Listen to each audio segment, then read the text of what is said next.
I became really interested in psalm singing after I visited a Presbyterian church a few months ago. You might want to watch that brief video. I started trying to sing psalms more in my church and ask for us to sing psalms and sing it with sing psalms with my family. And I wanted to find out more about the history of psalm singing because I've heard about it from one perspective, the Reformed perspective, but this is something that all Christians have been doing. Mm-hmm. Now, you're a Lutheran pastor, and so I wanted to hear from you about psalm singing in the Lutheran tradition. But maybe before we talk about Lutheran use of the psalms, what would you say about what would you say to someone who's maybe like me, grown up in a tradition where maybe we read the Psalms and you hear preaching from the Psalms, but it's unusual that they're sung. Or if they are, maybe there's like a song that's inspired by it, but not the actual Psalm itself. What would you say to someone like that about the value of the Psalms as they're written? I think you've got a lot of great things to look forward to. There's so many wonderful riches inside of the Psalms, and not just in the variance of all of their different traditions, but in the way that they get deployed in the spiritual life of the individual Christian and the worshiping life of the community. Psalms bring so much intricacy to our worship. They have such a poignant way of describing things. And I think they put us on a different kind of register from other parts of Scripture. In places where we're used to thinking about the story or the doctrines, the Psalms bring us into the emotional aspects of belief in those very interior parts of piety, not in kind of a crass emotionalism. I don't think anybody could look at the Psalms like that, but to see how they structure those inner parts of the heart, we sort of begin to learn an anatomy to the human soul through the Psalms. And it's not this systematic layout. It's not a precise do this, follow that, step A, B, C kind of thing. But there is a kind of organic and intuitive sense to which the Psalms lead us. And there's just so much there. I've never learned anything about the Psalms that didn't bring so much more depth in. And it's an exciting thing to be able to talk about. Yeah, I think one of my experience reading the Psalms is finding words for emotions that I couldn't express. I remember I traveled to live in Russia and was so far away from my family. And then I read, is it Psalm 61, I think? It says, I cry out to you from the ends of the earth. And I started crying. And I had been trying to run from my emotions. I had put the television on in the flat. It's all in Russian. I didn't understand it well enough. I tried to scroll on the internet. Wi-Fi wasn't set up yet. The usual things that I could go to distract me from my emotions weren't there. Mm-hmm. I read the Psalms and it really pulled something out of my heart that I wasn't wanting to deal with. Mm-hmm. But that's a time that I read it. But when the church makes the Psalms part of our worship, then it's not just on you to go to the Bible and read it, but you are, if it's a weekly practice, you're every week brought to this place where you are offered a chance to express these emotions that you might be hiding from. And I think it's just a habit of introduction. The Psalms are not just good at particular times. They constitute the regular diet of Christian worship. By worshiping those things regularly, you get a sense of where things are in the Psalms, to know where to look for certain things. You maybe are never going to have all of them completely mastered, but by having this kind of regular diet of them that you do consume, you kind of know where things are at in the Psalms already. You know where to begin, and you can move out from there. I can say, okay, I really like this psalm. What is this? Oh, this is an imprecatory psalm. Okay, well, there's other imprecatory psalms. Let me try. And as the Psalms kind of move through in those ways, they sort of connect to each other in odd ways. It seems like the way Psalms get combined sometimes, at least in the Lutheran tradition, we use antiphons that are sometimes pulled from other parts of Psalms. And an antiphon at its core is just the choir leader or whoever is leading the singing giving us the pitch that we're all starting on. They're just singing the first lines that everybody can come in, just as sort of a holdover technologically from the time before broad instrumentation was available. But those antiphons had to be taken from somewhere. They said, well, if we have to sing something to get everybody on pitch, which thing are we going to sing? And so there's a deep intentionality to how those psalms get layered inside of particularly the Lutheran lectionary, which is this cycle of readings and psalms for every Sunday and really every day of the church year that follows the life of Christ. Sort of beginning with Advent, this preparation for Jesus' birth, Christmas, these kinds of liturgical seasons, all have psalms connected with them in particular. And so certain seasons will hone in on one particular psalm, or a particular feast day will have one psalm that's particularly associated with it. And those perhaps have less to do with that internal piety we were talking about a minute ago, but they do speak to sort of the role of Christ inside of our public life. And that itself is another important one. And that's one of the interesting things about the Psalms is they connect so many different things to that kind of part of private prayer. Yeah, so do Lutherans go through all the Psalms in a year? So it sort of depends on a cycle that you might happen to be using. If you just show up to a Lutheran church every Sunday, you won't get all of the Psalms. You'll get probably about 2/3 of them will be used at least once and at least in part, but seldom will an entire psalm be used in itself, just because some of the psalms are so long, or some of them have kind of thematic changes, and so we'll borrow half of a psalm for this, or a portion of a psalm just for an antiphon. Gradual psalms, offertory psalms, things like that. And so little bits of them get pulled in here and there in the divine service. And so there's a set of readings for Wednesdays, Fridays, and Sundays all year round, so 52 weeks in a year. Some of the seasons change in length a little bit, and so there's a little bit of Dutch math that has to be done to make all of that square. But quite apart from the cycle of the divine service, Lutherans maintain the old medieval prayer offices from the monastic tradition of Matins, Vespers, and Compline. And so for those three services every day, there are appointed psalms, and different resources will ask you to do them in different ways. In the Lutheran hymnal, that's a Bible. There's a daily lectionary. So in the front of our hymnal, hymn 1 is not the first hymn. Hymn 1 is Psalm 1.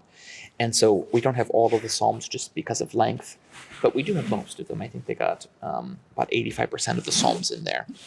And then a little bit further on in the hymnal, you can find a just kind of a schedule of psalms.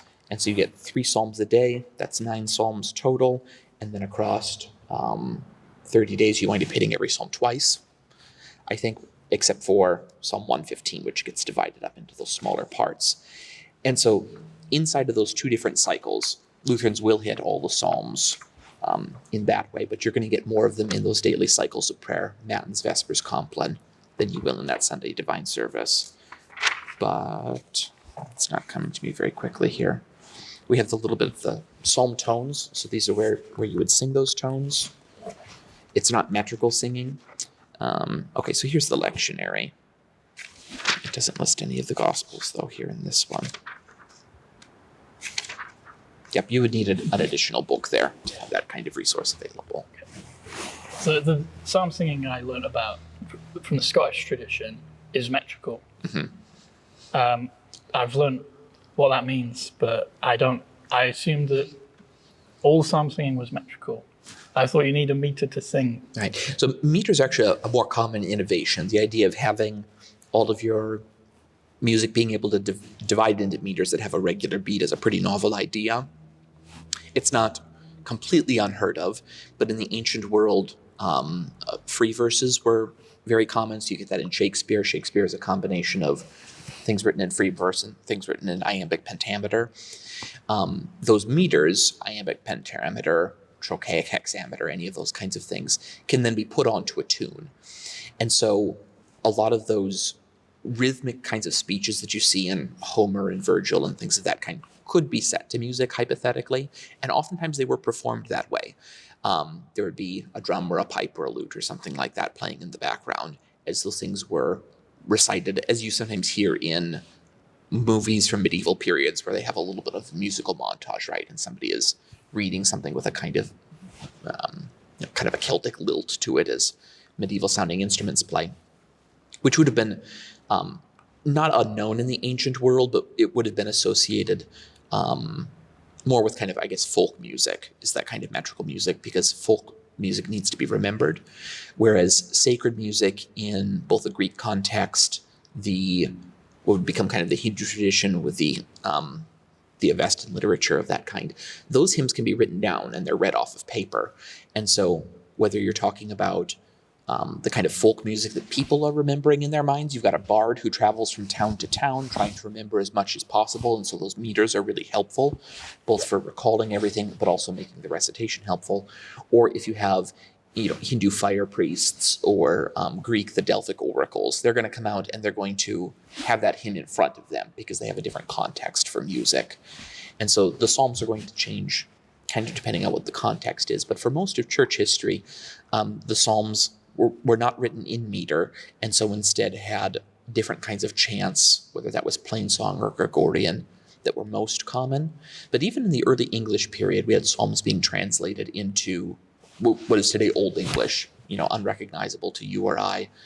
But as metrical music became more popular for different reasons, that metrical music did take over a lot of Protestant psalmody. Not as true in the Lutheran tradition as in most of the English-speaking traditions of, say, Scotch Presbyterianism or other kinds of English or Dutch Protestant traditions. So there is a lot of variety there, but it does come out of an even broader tradition too. Okay. So you talk about chants, plainsong and Gregorian. Mm-hmm. Is Gregorian, I'm guessing, so correct me if I'm wrong, Gregorian is like a tune, and then you can put any words to it? Right. So in classical Gregorian notation, we have what are called modes. We don't have keys. Music is not quite that precise. And the Gregorian modes are given in Roman numerals. So you'll see Gregorian mode V, that's mode 5. And that corresponds to the old Greek modes of music. So the Greek model of music that was taught by Aristotle, which would have been learned throughout the classical period, was how the early church made music, because that was the only way of making music that was available. And they began using the first thing that produced then is the plain song or the plain chant, where you have a single person's voice. It moves up or down in pitch. We mark out that pitch on the Gregorian notation. The Gregorian staff has 4 lines and mostly square notes instead of round ones, although there's all different kinds of notation. And as that voice goes up and down, that's the whole psalm. You just go up and down for all of those different parts. Gregorian music is a little bit more complicated, so that's the next development.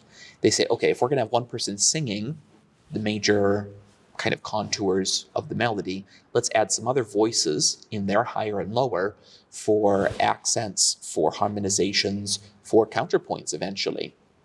And so the first thing they do is they add some nice deep, deeper than yours and mine male voices, these deep basses, and the basso continuo. They would sing one note underneath all of the psalm, and that would help everybody keep track of where they were a little bit better, because you're always hearing the basses sing, low C or whatever.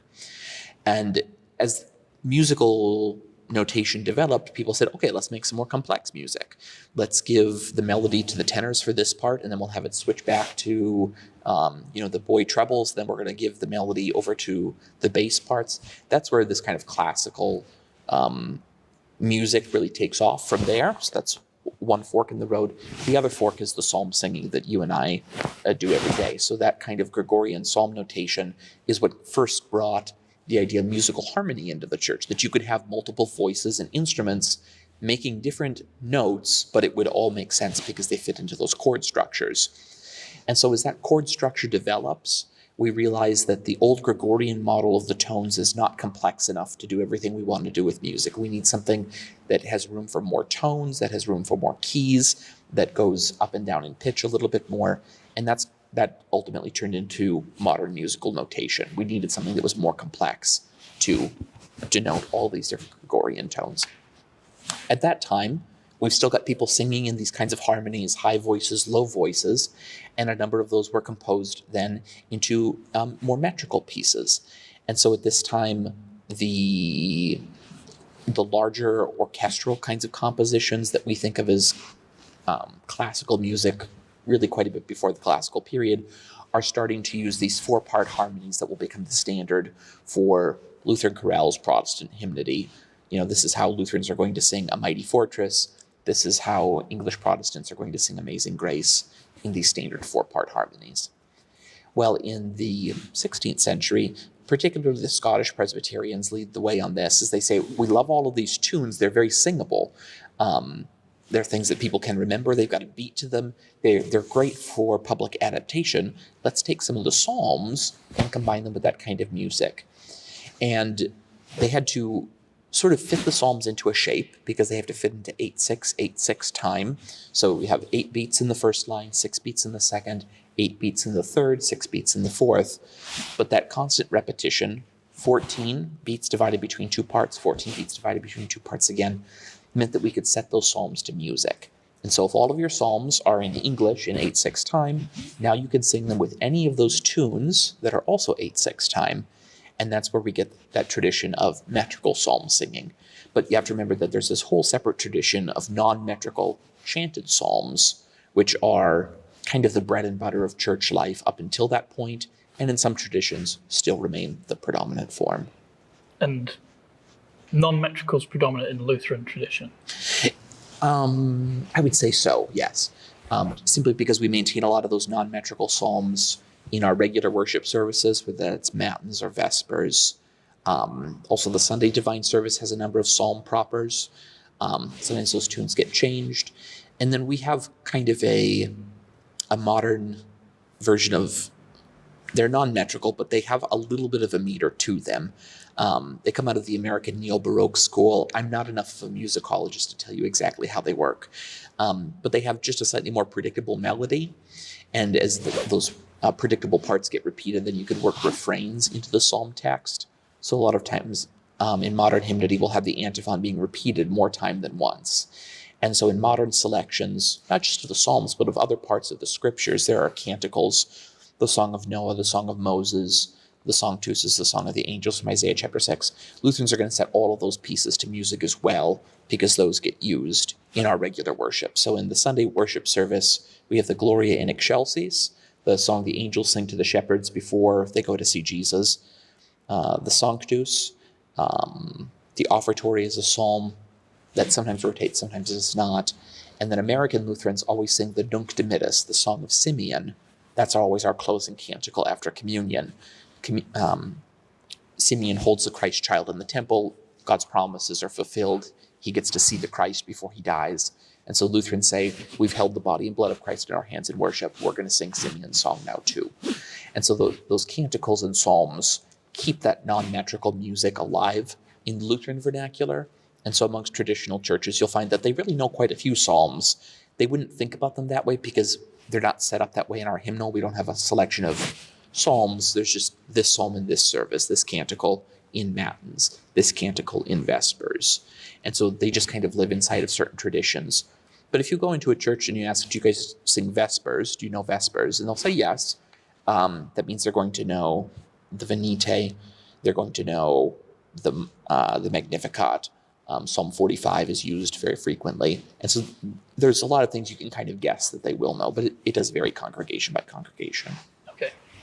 So if I wanted to sing a psalm, so like when I learned about metrical psalm singing, at first I didn't know how it worked. I opened the Bible and I tried to just sing.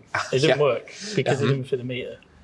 And then I was given a PDF of metrical psalms two actually, one from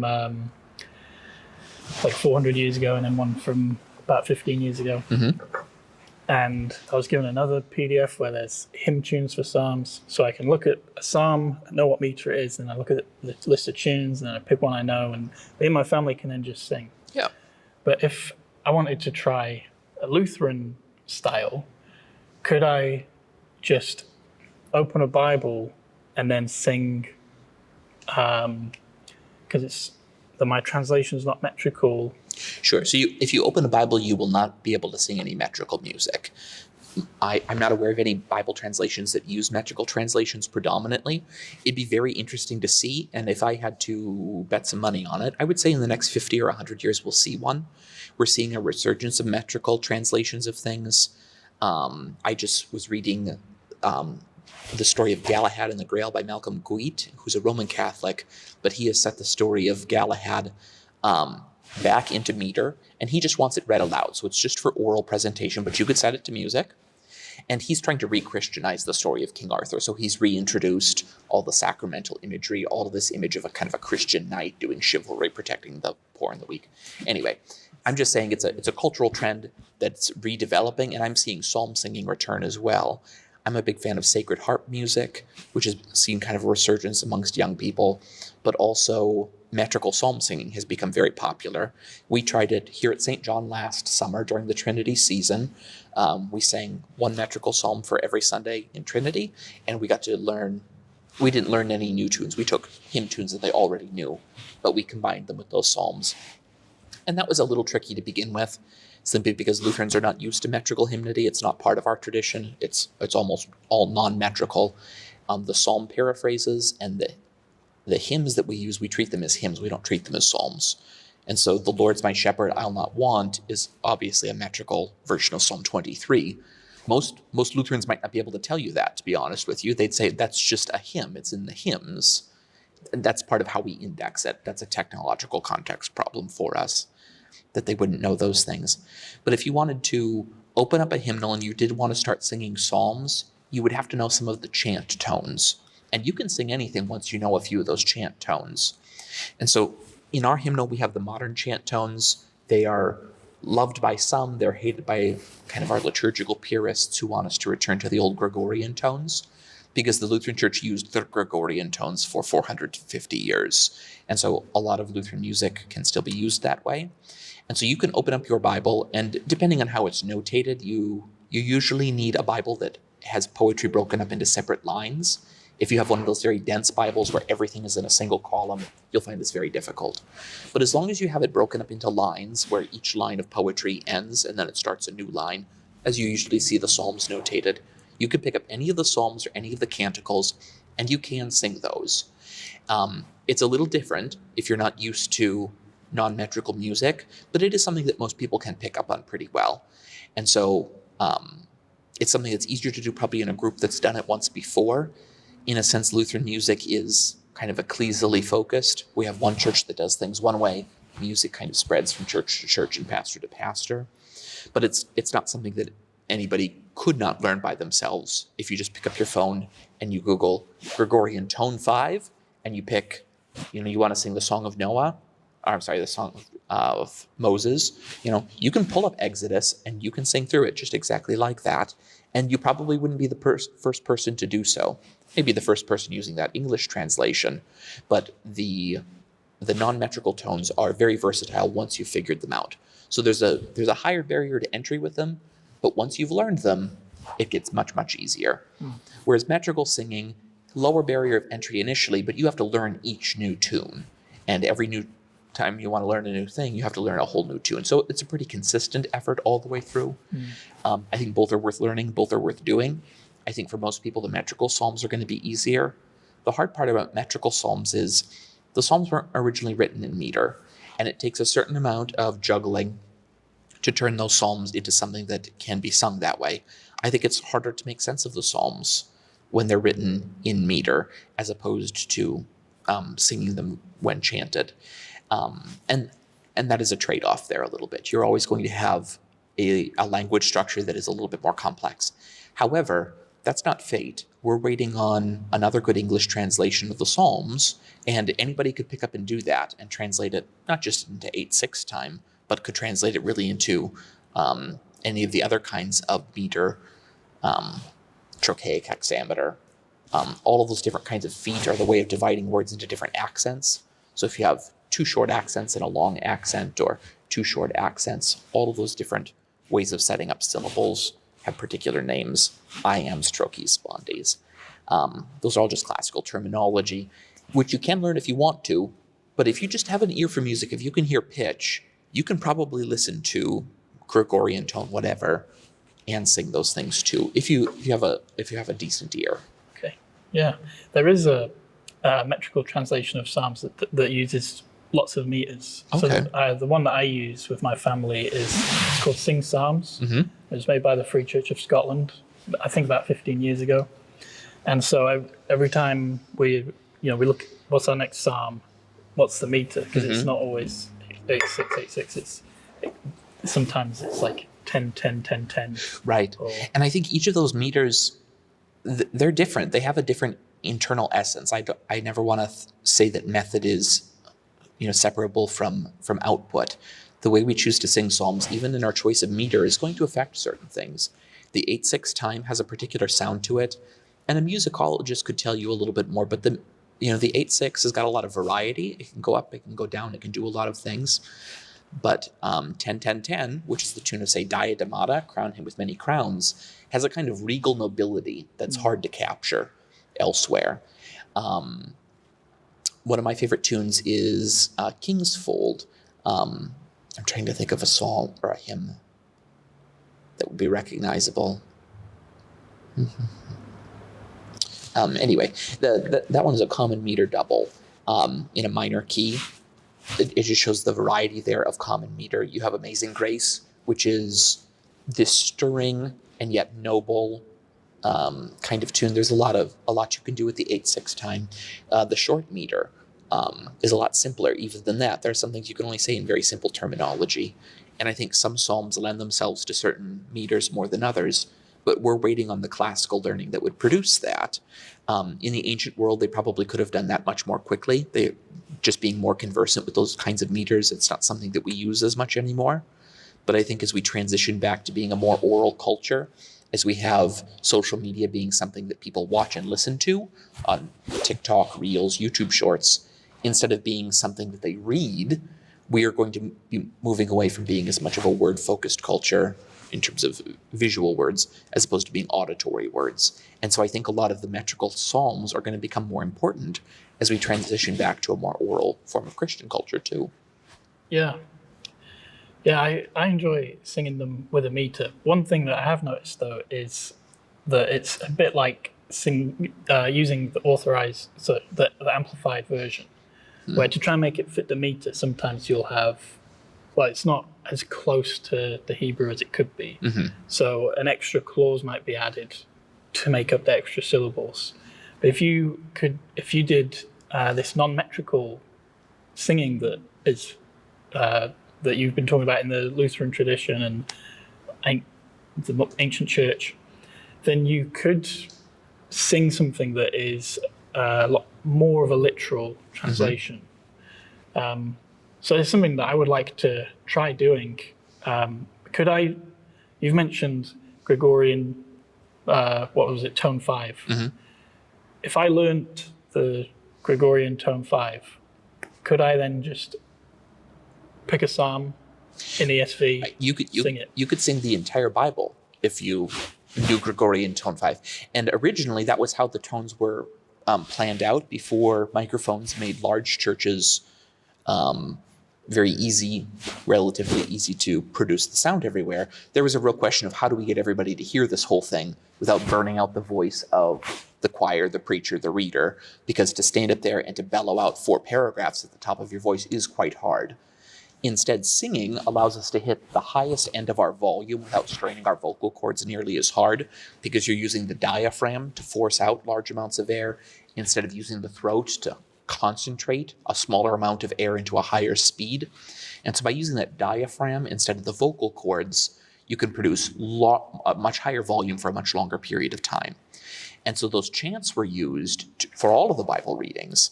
And so in the very traditional, if you've ever been to a Latin Mass, I haven't, or if you watch a video online of like a recreated early church service, you'll find them singing all of the parts of the service. There's no parts that are spoken because those chanted parts of them allow you to project your voice so much louder.